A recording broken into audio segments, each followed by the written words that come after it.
Salut à tous. Eh bien, nous sommes jeudi 13 août. Je viens de me... Enfin, c'est un petit moment que je me suis réveillé dans ma voiture.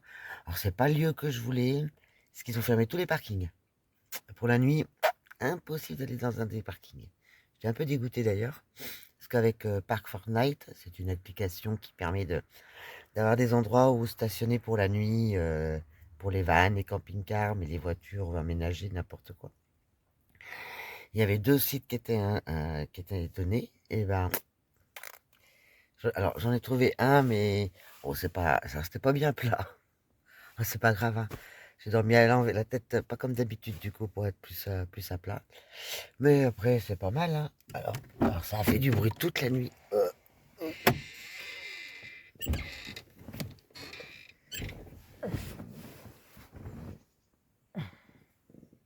Je dois avoir une bête de ce côté-là, je pense. Mais voilà, hop. Et je suis encore dans mon duvet, alors j'ai pas descendre. Voilà, donc là, pleine nature. Ah bah comme ça. Ah, j'avais mis le toit ouvrant, hein, pour mettre. Et voilà. Il y a une maison là-bas. Mais tranquille. Tranquille, tranquille. Je me suis couché super tard du coup. Parce que je suis arrivé. Alors j'ai pas fini hier. J'ai pas filmé hier parce que du coup. Attendez. Hop. Je m'installe. Je suis pas tout à fait complètement perdu. Voilà. Donc du coup, je suis arrivé hier sur le site. Il était 22 heures passées. Parce que j'ai tourné, tourné, tourné. Et puis. Et puis j'ai vite mangé un petit bout, installé vite fait, finir d'installer mes affaires. Et problème de réseau, donc je n'ai pas pu faire ce que je voulais faire comme je voulais le faire. C'est-à-dire transférer les vidéos et faire le montage. Donc je prends du retard dès le premier. Donc ce matin j'ai un petit peu le temps. Après tout, j'ai rien d'autre. Enfin, je vais aller visiter. Je vous dirai pas. Vous verrez dans la vidéo. Je vais visiter les forges de Pimpon. Voilà, je suis donc en Bretagne. Et oui, et c'est parti mon kiki pour plusieurs jours de road trip. J'ai aucun... Je n'ai absolument... J'ai quelques idées des endroits où je vais aller, mais c'est tout. Allez, je vous reprends plus tard. Voilà mon petit parking. Alors, j'étais sur la droite, là, vous voyez, c'est pas bien plat. Mais c'est un peu compliqué de être plus proche. Et en fait, je suis là dans le Morbihan. Et de l'autre côté du pont, c'est l'île-et-Vilaine. Et ce pont-là, c'est le pont du secret de la balade de Lancelot. Ah, je vais tomber dans la table ronde, Arthur, etc. Ah, chevalier de Brocéliande. Ah, ça fait faire du bien un peu tout ça. Si vous voulez voir, je vous mets sur pause, vous mettrez sur pause, et moi aussi d'ailleurs, si je veux le lire comme il faut. Ah ouais, je tombe bien, je suis trop contente. Et là-bas, il y a un autre panneau, information. Je vais aller voir. Eh, j'ai la petite laine. Vous n'avez pas la petite laine, vous, chez vous, en ce moment, hein? Bon, après, 7h30 du matin, hein, donc... Alors, le pont du secret. Qu'est-ce que c'est que ça? Depuis 2 siècles, à Brocéliande, on affirme que Lancelot et Guenièvre s'avouèrent leur amour près de ce pont qui enjambe la chouannerie aux portes de Baignon. Trop bien? Je vais lire. Ah bah, il n'y a plus d'eau sous ce petit pont. Alors, je pense qu'il devait pas ressembler à ça, hein, on est bien d'accord? Mais c'est sec, hein, même en Bretagne. Eh bien, me voilà à Pimpon, devant l'abbaye de Pimpon. Magnifique architecture. Et donc, le lac, très à sec.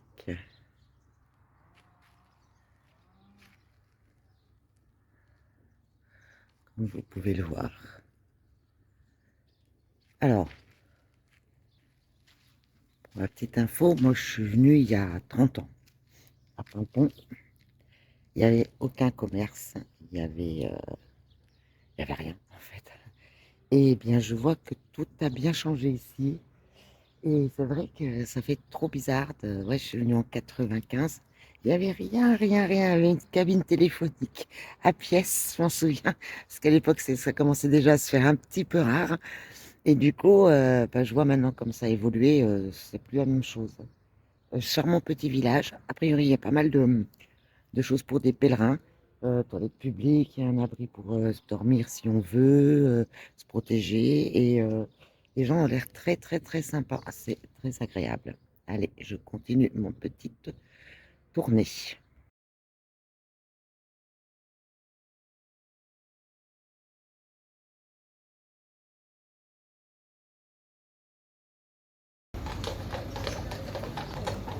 Toujours des belles surprises quand on reste à traîner comme ça.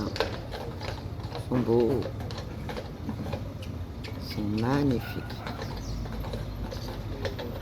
Ah,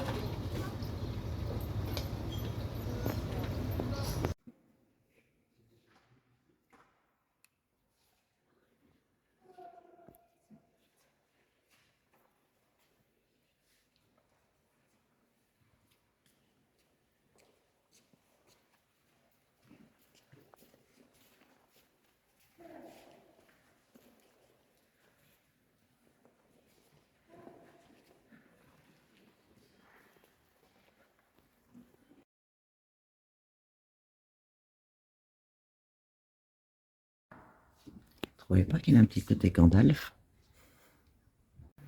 Bon, l'abbatiale de Paimpont est bien, hein, mais c'est pas mon genre trop baroque pour moi. Ça manque un peu de. Je suis plus roman dans l'art, donc ouais. Mais autrement, non, non, c'est une belle église, hein, c'est très chouette. J'ai même rencontré Gandalf.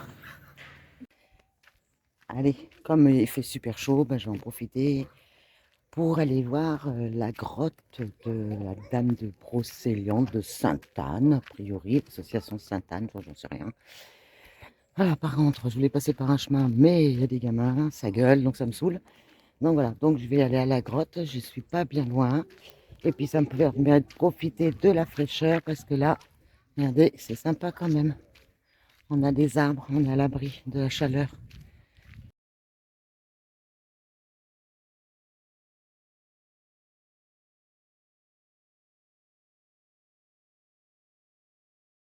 C'est c'est sec de chez sec. Normalement, ouais, il y a un petit ruisseau qui passe là, avec des petits ponts pour passer par-dessus. Et là, ça devient plus qu'un petit filet d'eau. La Bretagne a soif, très soif. Bon, j'irai voir du chouchen. Bon, eh bien, il fallait que je le fasse. Dim dondon, ce sont les filles des forges, dim dondon, ce sont les filles des forges de Pimpon, des dondon, des forges de Pimpon, dim dondon, des forges de Pimpon, dim dondon, des forges de Pimpon, dim dondon, s'en vont ta confesse, dim dondon, s'en vont ta confesse, au curé du canton des Grimdonden, au curé du canton des Grim, au curé du canton des Grimdonden, au curé du canton des Grimdondon. Allez, je vais aller visiter ça.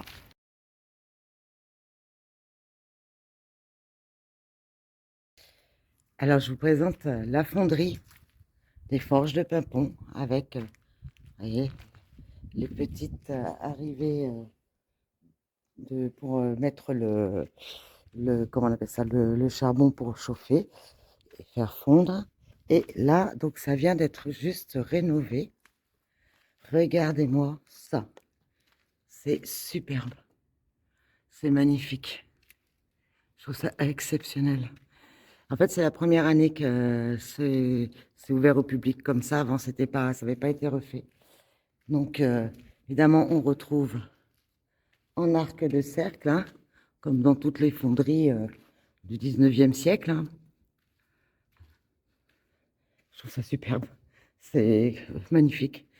Et là, on voit bien la colonne de fonte ici avec la date de 1819.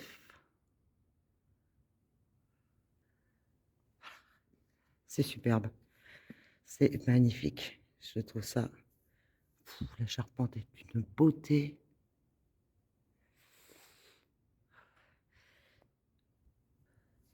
Franchement, c'est superbe. Ils ont fait un boulot de dingue. Un boulot de dingue. Bon, alors on a vu les fours, les fours là-bas. Ici, c'est la fonderie. Après, je crois que je dois voir le laminoir. On va aller voir ça parce que, alors, à savoir, petite information, première date de trouver sur les forges en elles-mêmes, sous Louis XIV, donc XVIIe siècle. Après, elles ont été utilisées plusieurs fois et abandonnées. Dernière date des forges d'utilisation, 1973. C'était hier. Et le four ici, 1953, je crois. Donc, c'est quand même des choses qui ont encore servi il n'y a pas si longtemps. Et le propriétaire, eh bien, il s'est donné comme mission de tout rénover, retaper. C'est tout de suite un héritage pour pouvoir justement faire découvrir toute la métallurgie du 19e siècle.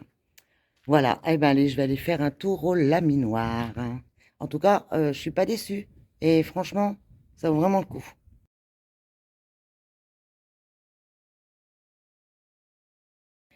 Voici à présent le laminoir. Laminoir, c'est une pièce qui fait 40 mètres pour pouvoir étirer donc les pièces en métal, surtout pour par exemple du chemin de fer ou pour des grosses pièces. Je vous montre, c'est magnifique. Donc tout a été rénové puisqu'à l'origine il restait vraiment plus grand chose. Je vais vous montrer en 1980 à quoi ressemblait le site. Voilà. Il n'y avait plus rien. Et ils ont donc tout refait depuis. Monsieur le propriétaire, bravo, c'est magnifique. Cheminée. Alors évidemment, maintenant, ça sert de pièce de réception. En même temps, il faut bien pouvoir payer tous ces travaux. Mais c'est vraiment superbe.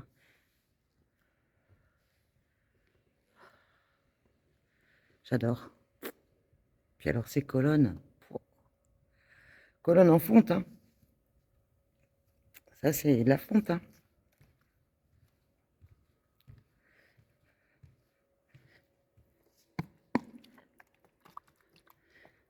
Je confirme. Ça sonne le métal. C'est pas du bois. C'est pour ça qu'ils sont restés debout. Incroyable. Incroyable. Ah ben, petite vidéo sur l'état où c'était quand ils ont commencé à faire les petits diapos, là. Voilà. Quand ils ont commencé à refaire. Quand je vois ce que c'est maintenant, regardez-moi ça, c'est le boulot de dingue. De dingue. 20 ans pour tout refaire.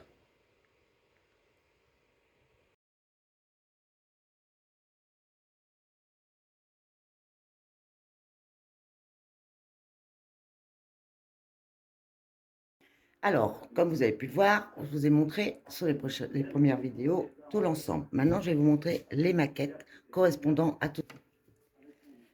Alors là, c'est la fouée, là où il fabriquait, il faisait le charbon de bois, d'accord? Donc, regardez la hauteur, hein, de 2 fois 1 mètre, là, recouvert de dalles en pierre et avec un enduit par-dessus. Pour protéger du vent, pour être sûr que ce soit normal, du coup, ils avaient mis des petites branchages. Et donc, vous voyez, ça, c'est ce qu'on appelle la fouée. Ensuite, sur la seule d'après, je vais essayer de parler un peu plus fort parce que là, il y a la vidéo. Nous sommes sur les hauts fondeaux, les deux que vous avez vus tout à l'heure. Là, il date de 1845 et celui-ci était avant. Actionné par, au fond, vous voyez, une roue qui permettait de faire soufflerie pour activer le feu. D'accord? Et au-dessus, ils amenaient donc le charbon de bois et les minerais, pardon. Voilà. En 1848 à 45, ils se sont un petit peu plus modernisés avec des petits chariots. Avant, c'était tout un dos. Voilà. On continue derrière. Donc ça, c'est une petite maison où il y avait donc où vivaient les employés. Là, on arrive sur l'affinerie, que à l'heure actuelle est complètement détruite, d'accord? Donc, ils essayent de voir pour pouvoir la refaire, remettre un peu en état comme ils ont fait pour le reste. Donc, on retrouve l'arrivée d'eau ici qui va actionner en fait les marteaux que l'on voit ici, les gros marteaux là, qui permettaient donc d'affiner le fameux métal avec toujours le feutre. Et derrière, nous retrouvons la fonderie que je vous ai montré tout à l'heure avec sa forme d'arc de cercle, hein. Donc on a vu, la poulie est à l'intérieur, mais là je pense qu'on ne la verra pas bien. Si, regardez, ouais, voilà. Donc avec la petite poulie, enfin la petite poulie, pardon, le grand pont roulant, grue comme on veut, d'accord. Donc voilà comment c'était à l'époque. Ils ont fait, et là on voit les deux arceaux, hein, là ici, toc toc, et celui-ci où il y a la fameuse cheminée et donc les fours. Ok. Et pour finir, donc nous avons fini par le laminoir. Alors, attention, accrochez-vous. Tada! Et oui, sans Lego, c'est rigolo, hein? Donc, c'est le laminoir. Et donc, qu'on retrouve. Hop, là, on va voir un petit peu de ce côté-là. Donc, il y avait une grosse roue à onde, hein, pour activer. Et vous voyez les arches qu'on voit là, c'est celles qu'on a vues, qu'on voit dans le bâtiment pour de vrai. Voilà. Et donc, vous voyez, avec les trois cheminées et donc 6 fourneaux. Un, 2, 3, 4, 5 et 6. Voilà. C'est rigolo. En Lego. Je crois qu'il y a plus de 12 000 pièces de Lego techniques qui ont été faites, qui ont été utilisées pour faire cette magnifique maquette. Et ben voilà, moi en tout cas j'ai fini la visite des Forges de Pimpon. Je suis trop contente d'être venue parce que ça fait longtemps que je rêvais de le faire et en plus ces explications sont géniales. Si vous passez par là, je vous conseille de venir. Je ne vous ai pas tout montré, je vous conseille de venir. C'est vraiment super bien. Vous n'avez pas eu les explications avec l'audio, mais c'est super bien. Venez, venez, venez.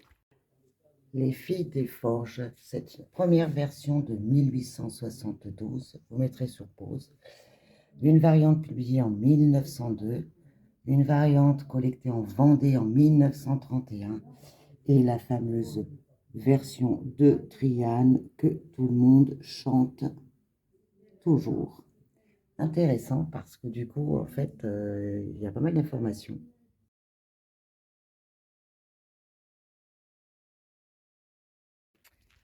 Et bien voilà, je suis allée faire un tour à la fontaine de Barenton.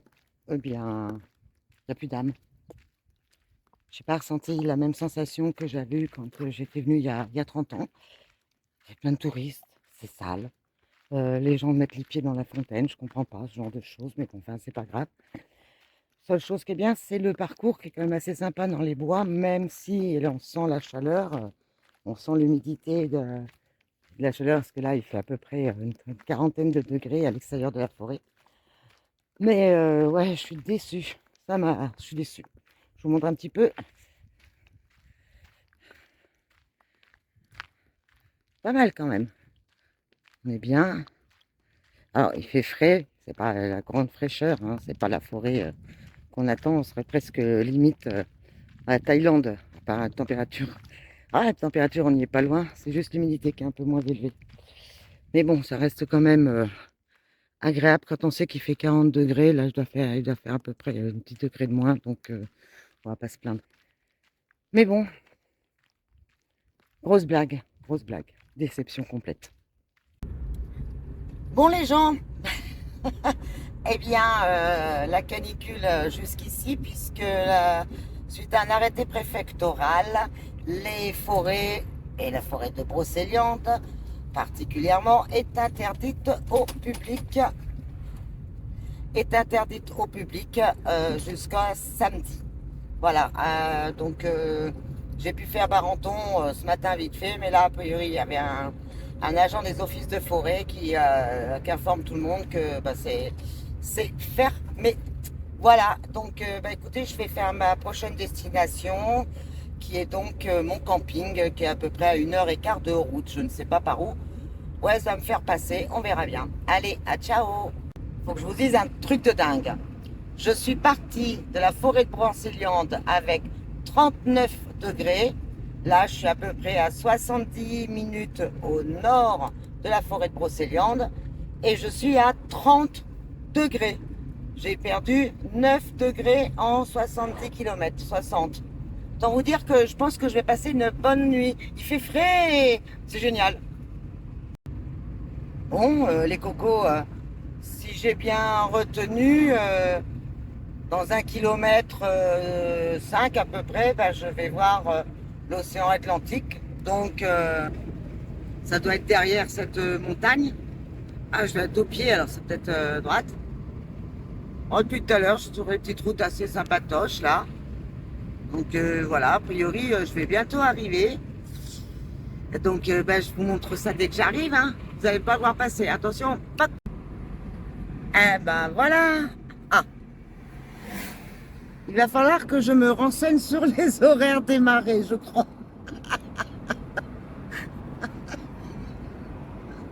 Ah, on est à marée basse là, non? Ah, il va falloir que j'y pense. La déception. Je m'attendais à voir un bien bleu et tout. Non, décidément, comme d'habitude, ça commence toujours pas très bien ces histoires. Mais bon, je pense que ça va pas durer longtemps. Et coucou, ah, il est 20 h, je crois. J'ai trouvé un camping. Je me suis installée, je suis allée prendre une bonne douche. J'ai pris une chaleur en installant tout. Mais voyez, cette fois, c'est fait. Voilà, la petite poubelle. Hop, le frigo qui est branché sur sur le chargeur. Voilà. Bon, ça prend tranquille. Et puis, ben, j'ai mis ma tente. Je reste une nuit, mais j'ai quand même mis ma tente. Oui, bah, la petite bière, c'est pour le réconfort. Hein. Voilà. Et en fait, ben, petite précision, c'est un camping municipal qui se situe, je sais même plus où est-ce qu'il se situe, je vais vous dire ça. Et en fait, les emplacements sont libres, donc ils estiment à peu près 1200, on va le mettre comme ça, hop. Ah, ils estiment à peu près à 1200 emplacements. Et du coup, en fait, et donc ça se situe ça s'appelle Camping du Pont de l'Étang et à Fréhel. Et bon, j'ai tourné un petit peu en rond pour trouver l'emplacement, mais bon, du coup, je suis tombée sur des gens qui étaient en train de partir, donc voilà. Bah, c'est vachement bien. Comme vous l'entendez, là, il y a des food trucks et tout. Oh, j'ai galéré, hein. 1 h 30 pour le trouver quand même, ce camping. J'en ai fait au moins 6, 7, tous complets, complets, complets, complets. J'ai enfin trouvé, quand il me dit, je dis, c'est pas grave, je viens. Alors, je paye 11,57 € pour l'emplacement. Alors, normalement, avec l'électricité, mais comme je l'ai pas réussi à me brancher trop loin, et du coup, ce sera sans électricité, donc ça va me faire 10 €, quoi, à peine, quoi. Camping municipal à Fréhel, il est très bien. Et il y a des gens qui arrivent, qui partent, tu payes quand tu pars, quoi, en fait. Donc, si je veux rester un jour de plus, je reste un jour de plus, voilà. Et ben, c'est super bien. Donc, voilà. Donc, pour aujourd'hui, moi, je vais arrêter, parce que là, c'est bon. C'est bon. Je vais aller un peu m'amuser au centre du bar, j'allais dire, du camping où il y a il y a des musiciens. Bon, ils chantent pas très bien, mais bon, c'est pas grave. Il y a des burgers, il y a des bières. Je vais voir, j'ai de quoi manger dans le frigo et qu'il faut que je finisse d'ailleurs parce que, bah, comme j'ai pas pu me brancher comme il faut à chaque fois, c'est un peu compliqué. Bref, je parle beaucoup comme d'habitude. Donc, eh ben, écoutez, alors je voulais aussi, avant de vous quitter, m'excuser pour le fait de n'avoir pas pu sortir la vidéo hier soir. Problème de réseau de merde. Mon téléphone, il avait surchauffé, mon ordinateur avait surchauffé, enfin tout le monde avait surchauffé parce qu'il faisait 39-40 degrés. J'ai rien pu faire comme je voulais hier soir, puis c'était très tard. Donc je me rattrape, recommencé ce matin. Je me découvre CapCut que je ne connaissais pas puisque j'utilisais InShot avant. Donc, faut le temps que je m'y habitue. Donc, ce soir, peut-être, vous aurez 2 vidéos, celle d'hier soir et celle de ce soir. En tout cas, toutes mes excuses pour le retard et promis, j'essaye de faire au mieux pour les prochaines. Vous allez voir, cette vidéo va être très intéressante. Ça va être, bah, vous l'avez vu puisque je vous le, c'est une conclusion, non pas une intro. Allez, eh ben, écoutez, je vous fais des gros bisous, une bonne soirée et je vous dis à demain, jour 3 déjà.